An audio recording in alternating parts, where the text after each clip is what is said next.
Welcome to the Home and Family Culture Podcast. I'm your host, Jodi Chaffee, and I'm so excited today to have Terri Hunt as my guest today. Terri is a professional teacher for 17 years, a passionate mother of 3 girls, and a proud wife of 13 years. These key roles have taught her about impact and what it really means. Every day, the lessons she teaches, the words she speaks, and the patience she extends leaves an impression that is far reaching. It is for this reason that she has dedicated her life to ensuing the work she does through classroom instruction, curriculum writing, and professional development training that is both intentionally designed and masterfully delivered. Welcome, Terri. I'm so excited to have you. Thank you so much. I appreciate So it. awesome. I was looking over your website, looking at what you do. This is so exciting to connect with, I feel, a kindred spirit in family and in education. And I'm so excited. So tell us about where Terri Teaches came from and this concept of, your um superior guidance. Okay. Yeah. What is that all about? Well, I'm glad you said it that way because superior guidance is actually where it all started. My husband, he's a psychologist, he is also a pastor. And so when we got married, we kind of had this coming together of the minds, understanding that the whole person is, their spiritual understanding, their emotional well being, their educational well being, all of that. And we were like, wow, we have something here between the two of us that really is a bigger idea, right? And we wanted to create a space where we would lead people to an understanding of the balance of all those areas. And Yeah. so from there, we came up with this idea of superior guidance, leading you into your greatness, guiding you into a superior living because you're balanced, right? When you're balanced, it's going to be a superior living than just kind of being out of whack. Yeah. And so from there, we have all these different spaces where we move and grow and help people develop. But then I have been a teacher for almost 17 years. And through that, I started noticing that the conversation that I was having in the classroom with parents or on the streets with parents, Yeah. especially when I had my first child, parents and teachers and individuals would come up to me and they would say, well, how do you get your daughter so early to ... you know? Yeah. And it just kind of started turning into this idea of, oh, I want to teach you. I want to show you. Let me show you. And it just calls me Terri Teaches because I'm always teaching something. In church, I'm always using my teaching strategies to teach something. And it just kind of has developed into that. And so through Terri Teaches, I really am instructing in all areas through everything. But the best thing about Terri Teaches is it really comes from what I do for my own children, right? Yeah. So everything that I develop, everything that I teach, everything that I learn, I put everything into it. Mm-hmm. And what pours from that is what comes out to everyone who is around me. So we do ACT, we do SAT, we do writing, we do Yeah. speaking, all sorts of stuff. It's very, very cool. I like it. I love that. I love that. I love that you're talking about this superior meaning, like the whole person, the whole balance, the spirit, the mind, the body, the everything, that's awesome. So what would you say is like the main like mission of your organization or of your Yeah, this Terri so Teaches? so the mission of Terri Teaches is to help people come to an understanding of how to bring their ideas into a format that they can structurally and strategically assist someone else in Wow. understanding what it is that they do. Right? So I create processes and I create structures and I help others create those same processes and structures in their own lives or in their own construct that helps them to strategically assist someone else in doing that thing or doing whatever it is they're doing.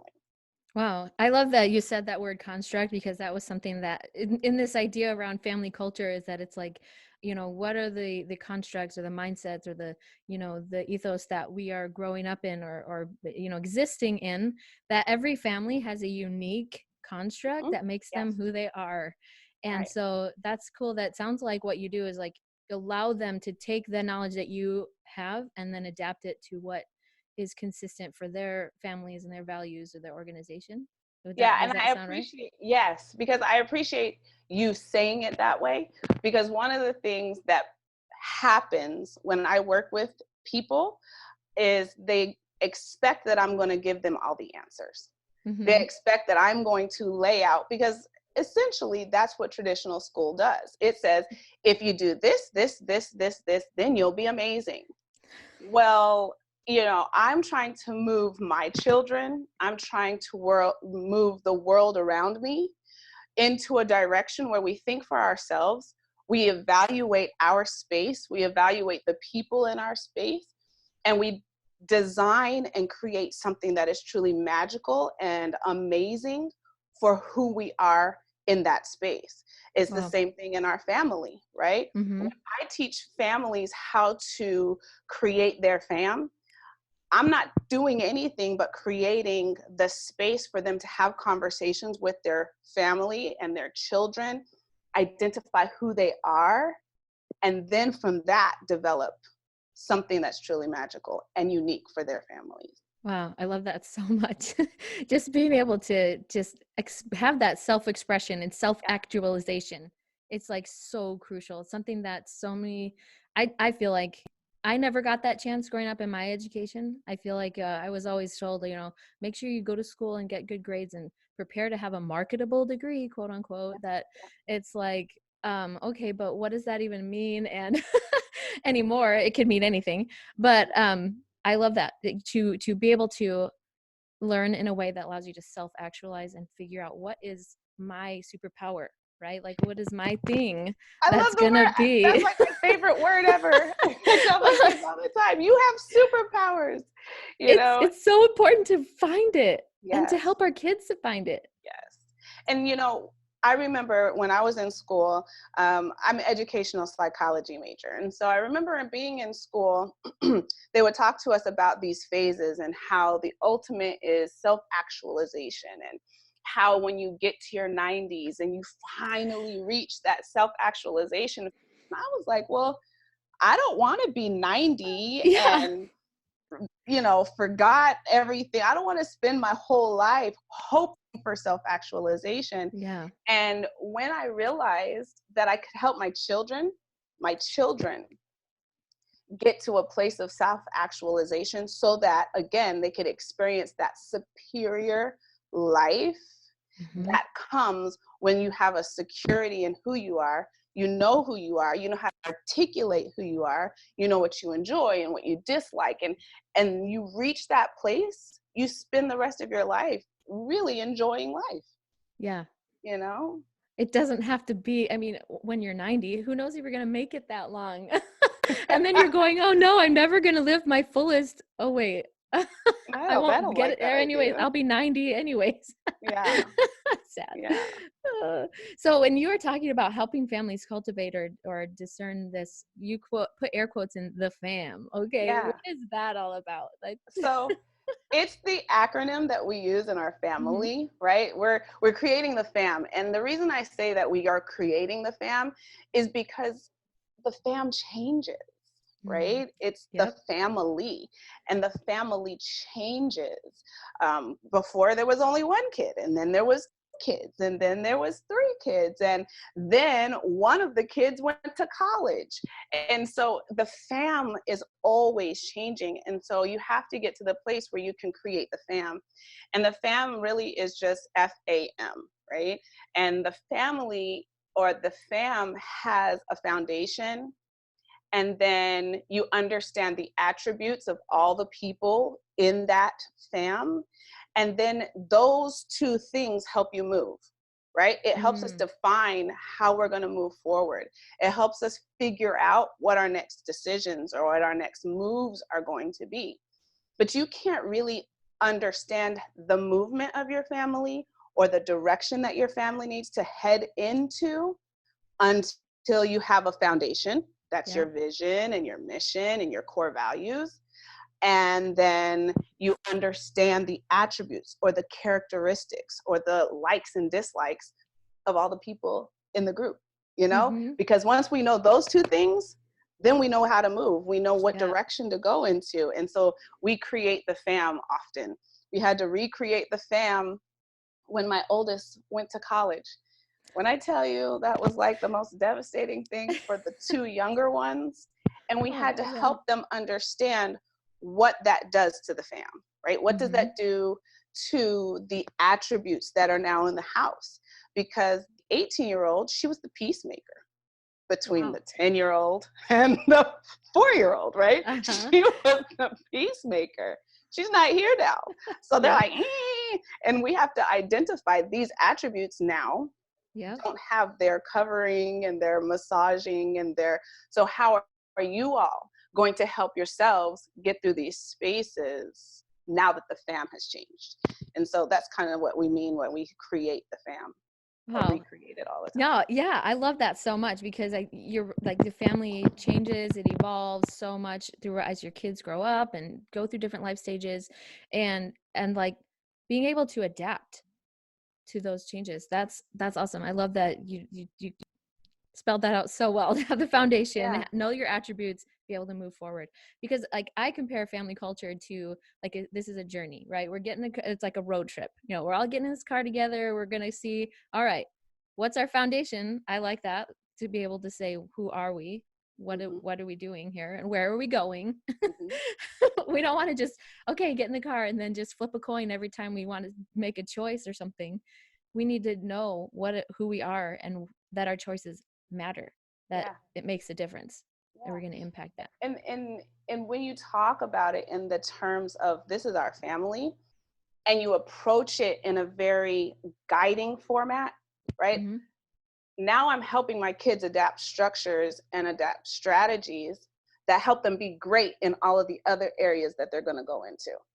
How do we solve problems here? How do I get along with my sister here when I don't want to be bothered by her instead of screaming at her? Right. How do I ask her to give me my space in a way that respects her and honors our core values of love in our family, right? Mm-hmm. How do I do that? So every time I give feedback to my children, I'm asking them, what's our foundation? What is our mission? What's our vision? Like, who do we see ourselves as? And how do you do that and help her to see that you don't want her in your space right now? Yeah. Well, now when that happens at the playground, Mm-hmm. you use the same strategies, you use the same ideas, Yeah. and that helps you just to continue to live better in the world around you, you know? Yeah. Yeah. Yeah. So you learn those strategies in the home, and then it makes it easier to translate that into life situations and practice in situations like at the park or at school or Yeah, whatever, things like that. yeah, That's it's awesome. good. It's really good. So how does this translate? Okay, no, let me ask this. What would you say is the biggest obstacle that families face to figuring out the fam? The biggest obstacle that Yeah. I typically experience is most families have not defined their core values. Mm, They have they've said them, right? People say you're supposed to be good, right? You're supposed to be nice. But we haven't defined what that looks like. right. And because we haven't defined what that looks like, we don't know what it looks like when it's happening or when it's not happening. Mm-hmm. And so the biggest obstacle is helping, I get into these classes and I teach like the class you saw on my website. And they go, okay, well, tell me what your core values are. No, I'm not going to do that. Yeah. Oh, well, tell me what are some that we should have. No, I'm not going to do that. You have to decide for yourself what it is you believe in here, Yeah. because everyone's core values will be different, are different, should be different. Yeah. Yeah. And helping them get to this place of understanding what their core values are. Yeah. Another big obstacle that I think I notice a lot is parents' ability to have conversations with their children. right? Yeah. Um, I give assignments and I'm like, you know what, guys, I need you to go home and I want you to have a conversation with your kids and then come back and tell me what you all decided. And they come back and they said, well, I went through and I planned out this thing and then I talked to them and I presented to my, no, That was no, not a conversation. that was not the assignment. The assignment was to have conversation. Yeah. And one year I invited a couple that were going through this process. They were having a really hard time. So we invited them to our house during one of our F.A.M meetings. And Simona at that time was 2. And I turned to her and I said, okay, well, what do you think? And of course, she gave her version of what she thought, but the act of everyone silently turning to her, listening to her, and waiting for her response communicated to her the value of her voice in our space. Yes. And now she's 5 and she knows she has a voice, and you can't She definitely ignore has a her voice. at all. And I think that that is the biggest thing that I try to help parents understand.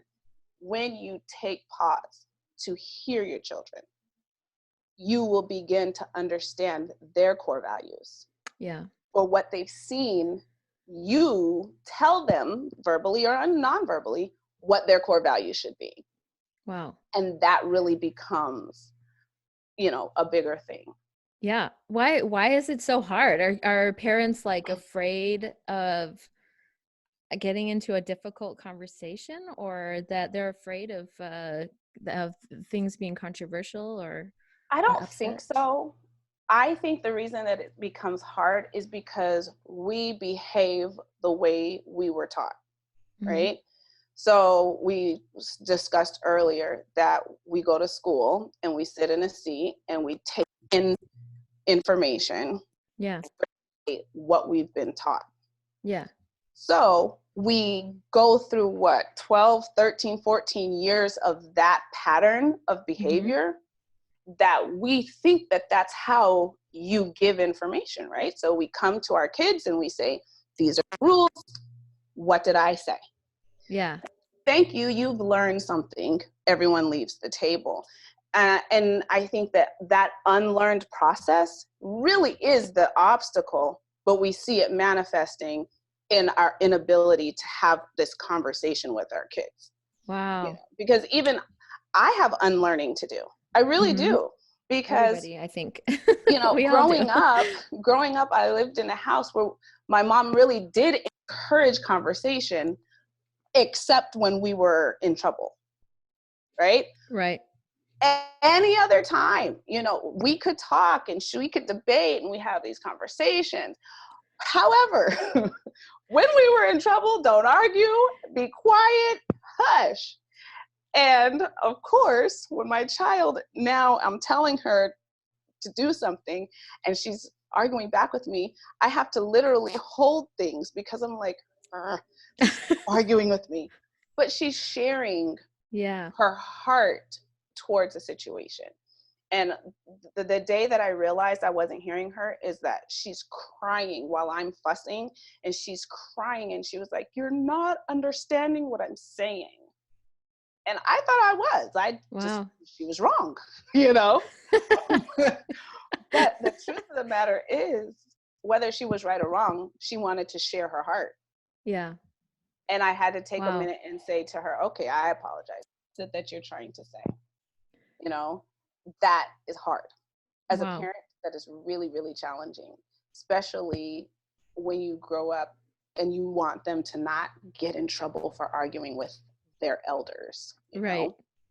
Right. But, again, that's teaching them, okay, you Yeah. can talk to me, but when you get out there, use me as your advocate. Listen, and then come Mm. get your mommy to talk to the adult. Wow. Wow. I think that's a whole other subject. But before we go on to that, because I know like to talk about advocacy, but Yeah. I wanted to touch on this, like that you talked about, these things we have to unlearn. Well, those are the constructs of this. When we talked about constructs, and it's like these things that we grow up with that we almost don't question. until something disrupts the norm and we're like, whoa, wait a second. And then we go, oh, that was something that I just learned because that's how I thought it was always supposed to be. Yeah. So that's awesome that you were able to share this example of understanding, like, well, the way we do conversations in school, it tends to be the way we end up doing conversations at home. Moms and dads are in charge and kids don't really get an input. We teach you, you regurgitate back to us, and then we go, all right, we did our job, you know? Everybody learned. Yeah. And that's so fascinating to me, that it's like, I want to encourage people to, like, okay, let's ask questions about, like, is this system really effective? Is it allowing our children to really learn? Are we seeing the child for the whole person, like you said, to get that superior perspective that they're a whole person with feelings and opinions, and they want to be heard and seen and loved? And so, but what I hear you saying though is that, like, they can talk back in a way that's respectful to you as a mom, right? We want to teach them how to be respectful. Yeah. And so there's like an appropriate way then to address their concerns. Is that something then that how do you teach your child to appropriately, you know, I guess disagree with you or argue or something like that? Right. First of all, we model it. We model it, right? So when I'm talking to my husband, I am modeling for my children how to have a disagreeing discourse. Right. So you wouldn't say to parents, don't fight in front of your kids or something like, well, if you've learned how to fight, how do you do that? Okay. So, because that's what I've heard people say too. It's like, never fight in front of your kids. I'm like, I don't know if they need to be able to see you working out conflict, right? Yeah. Conflict resolution. This is like a big conversation. You and I could have so many conversations right now. I'm sure. Because I am passionate about parenting and all things. But I believe that we model for our children how to have discourse in all areas of their life, whether it's in a disagreement, whether it's an agreement, period. But we also have to model for them how to set boundaries for their relationships. So there are times when my husband and I are having a conversation where my children will go, but Dad, and I will say to them, I'm sorry, you're a spectator, but you're not welcome into this conversation, right? This is between your dad and I, you know? And it could be something simple, like, I mean, what car are we driving today? But there are boundaries, you know? And the same is true for them to understand. They are siblings. And they can have an argument and they can be fighting, but there might be a time where a neighbor kid wants to jump in and be on one of their sides, and they have to say, oh, I'm sorry, you're a spectator, but you're not invited into this conversation. This is between my sister and myself. And so teaching them how to have those discourses, but also set boundaries, is really important. So I would typically say to parents, you know, yeah, it's okay for kids to see how you debate or argue or even disagree, right? Yeah. If you haven't learned how to not be abusive, well, then you have to decide whether or not you want to teach your children how to have abusive language, you know? And I use that very weird, like that big word on purpose, because there are some times where us saying little things like, girl, you stupid, that's abusive. Yeah. Right. Because our children don't understand that we're joking. They just hear the word. Yep. Right. And so I have to be really mindful because, you know, I'm sassy and the way I talk is, you crazy. You know, I have to remember who's listening and I have to pay attention to that. So, you know, I don't know if I kind of went on a tangent. I apologize. That's okay. It was great. On point. I do. But about whether they should fight in front of each other. So yeah, no, that's awesome. I mean, I asked this question because I think that sometimes, because of the constructs that we grew up in, that we need to respect authority, we need to honor our parents, you know, these are important things. And so, but kids want to have a voice too. And so I think it's really important that we teach them like how to have that voice. And you mentioned that you guys have meetings. So what Yes, are we your have family meetings. what is that all about? What do you guys do for your family meetings? So, well, our meetings, people ask me, well, do you guys have an agenda? Well, when we're talking, because my middle child, she has a business and she has a nonprofit. So when we're having business meetings, yes, we have agendas and all of that. But when we have meetings in our family, we have a daily meeting, which is the way we close out our day. Mm-hmm. And in that meeting, we often will, whoever is leading the meeting kind of gets to decide what we're going to do. So, but the things that are always a part of our daily meetings are our highs and our lows, which is share with us what was really great about your day and what was really terrible about your day. And then our prayers, right? Mm-hmm. Those are the things that have to be a part of every daily meeting. It's the way we close out our day.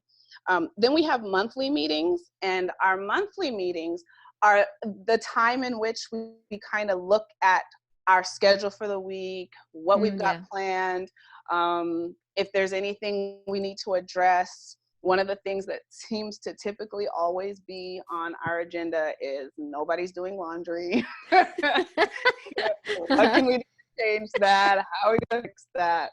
Um, but then we also have like quarterly meetings, and our quarterly meetings have really actually learned into like bi-yearly, like every 6 months. Mm-hmm. And that's where we kind of look and see, does anything have to shift? Do we have to Wow. recreate the fam? Is there anything that needs to be adjusted? And that's usually when those things happen. Wow. That's awesome. That's so awesome. I've heard so many different strategies for the family meeting. So I appreciate you sharing your example, because it just shows like everybody has a different strategy, and it fits whatever fits your family's needs, as long as everybody has a voice, right? Like everybody gets to be a part of that community of your family. And so that's so important.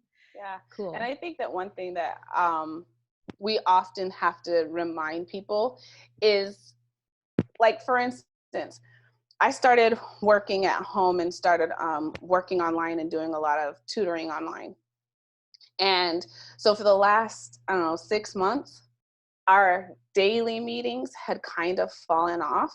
Mm-hmm. And I had to come to my family and basically say, listen, guys, I apologize. Mm-hmm. Really fell off. I'm sorry. Let's get back on. And I think that sharing that we don't always get it right Mm-hmm. with the families that we counsel, or the parents that we talk to, it frees them to realize, like, oh snap, if one, it's not going to be the end of the world. No, Yeah. it's honoring and saying to the kids, hey, we forgot, I'm sorry, Yeah. back on track. So I think that that's important too.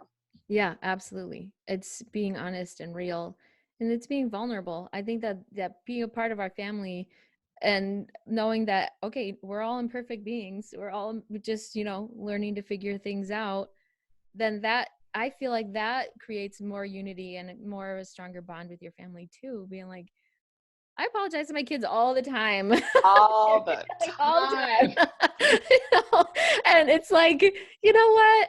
I'm sorry. I'm sorry I messed up, or I'm sorry I didn't clarify this thing, or I'm sorry, whatever. Like, I mean, I think it's important that if we're going to miss the mark, if we see it coming, it's like, okay, let's prepare for it or Yeah. something. But if it's already passed, okay, I'm so sorry. Like that was not my intention.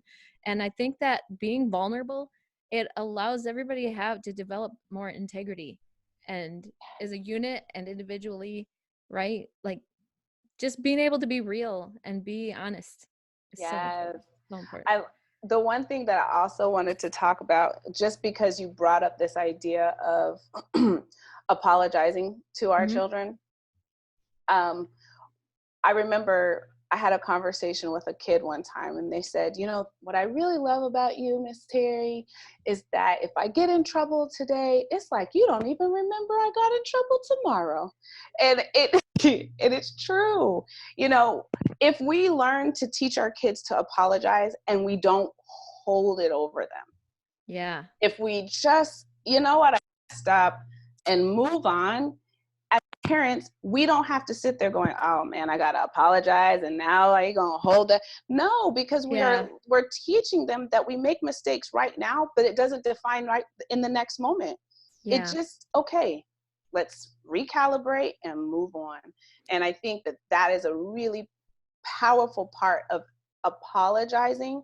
Mm-hmm. That has to be a part of the experience. Yeah. I'm sorry, let's turn away from that and let's move on. Well, I think it's important that we are able to talk about those things that we feel are incongruent with our values, or we feel like, oh, this hurt my feelings, or they hurt, hurt their feelings or whatever, because then that starts to, if these parents are going, tell me what my values should be. Well, it's like, when do you feel like you've done something that's not congruent with who you are, Yeah, right? yeah, So that, I think it's important that you are able to talk about that stuff. So then you're starting to recognize and getting that experience and the, you know, understanding, okay, I think we're uncomfortable about that because it is yeah, not in alignment with our values. yeah. Oh, that's good. Yeah, I like that. Bring it back to the foundation. Yeah, Yeah. that's really good. That's really That's good. I like awesome. that. All right, Terry, I could talk to you forever and ever and ever. I know, And right? This was good. This is really good. yeah, I maybe, we're just going to have you back again very soon. Anytime. I love it. Awesome. So, where can we learn more about you and learn more about Terri Teaches and your superior guidance? Yeah, so I'm on Facebook under Terri Teaches. If you go to my Thinkific page, I think we're going to drop the link. That's Hmm. kind of where I have all of my courses that I teach. One of the things that I do, I'm a writer, and I love to help parents, teachers. I like to help them bring their ideas, articulate their ideas, and put them on paper, put them in Nice. words. So, a lot of times people will reach out to me and ask me, how do I write our core values, right? Once Hmm. we've identified them, because one of the things my kids have to do, they have to memorize the vision and the mission. Yeah. Well, it's really hard to memorize a vision and a mission that's not really well written or Uh-huh. doesn't have a rhythm to it. And so I work with parents on helping them to just make it work, make it something that is memorable. And so that's a great place to find me, is on Facebook, and just, reach out to me and send me a direct message or connect with me. And then we can always work and develop whatever. I Yeah. think I think a lot of time my coaches and the people that I work with, they get frustrated with me because I don't have this big price list and website, because really it's almost counterintuitive to who I am as a Hmm. thinker. If I'm saying to you, this is kind of how we're going to develop this so that it's uniquely yours, it's so hard for me to go, Yeah. okay, I'm going to create these packages.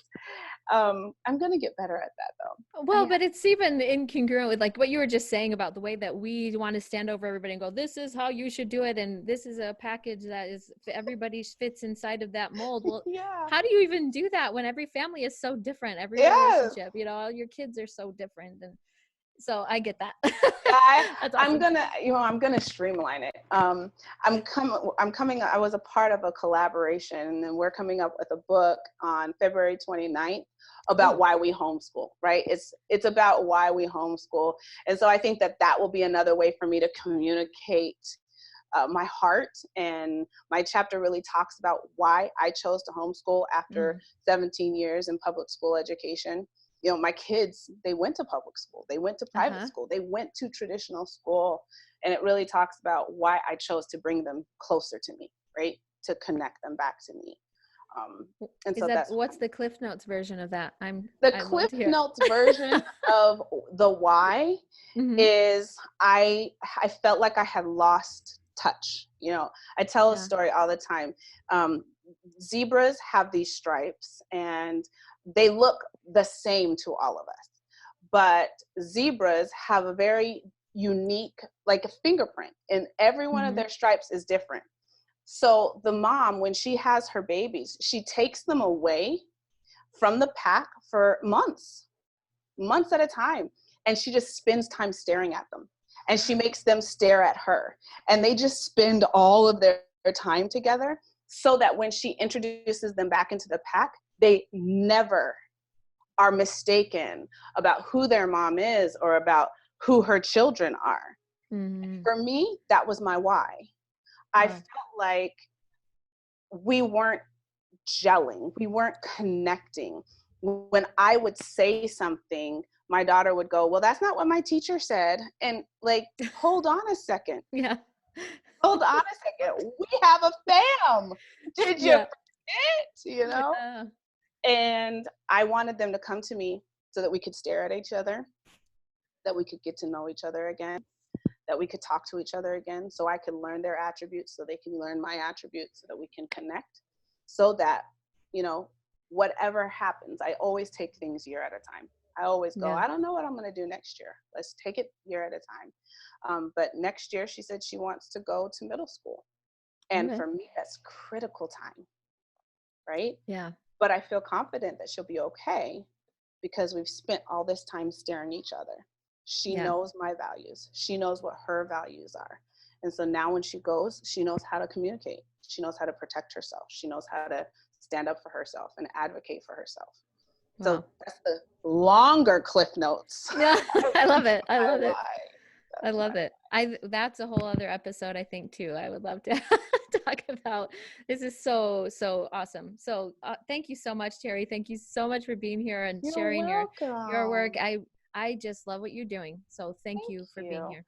And I Thank you love for what what you you're do. doing. I love your platform. I love this idea of just spending some intentional time talking about how to help our kids be amazing, how to help our families be amazing, how to create. So you are doing an amazing thing by Thank you. just creating this space to take a little time to intentionally talk about families. That's Yeah. beautiful. That We is really, really beautiful. we have to get back to that, making our families the center of our communities, and the role that these institutions and networks, they can never take the place of a real family. They And can't. but so I just feel like we've lost touch with what that even means, or how to create a fam Yeah. how to create that for our families, because it's like we only know what we're told by our teachers, or to live the certain constructs that Yeah. that Yeah. are actually dismantling our families.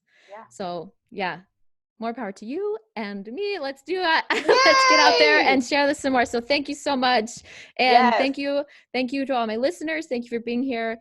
And I like to say this quote at the end of my episodes from Mother Teresa, that if you want to change the world, go home and love your family. I love it. I love that. Thanks, guys.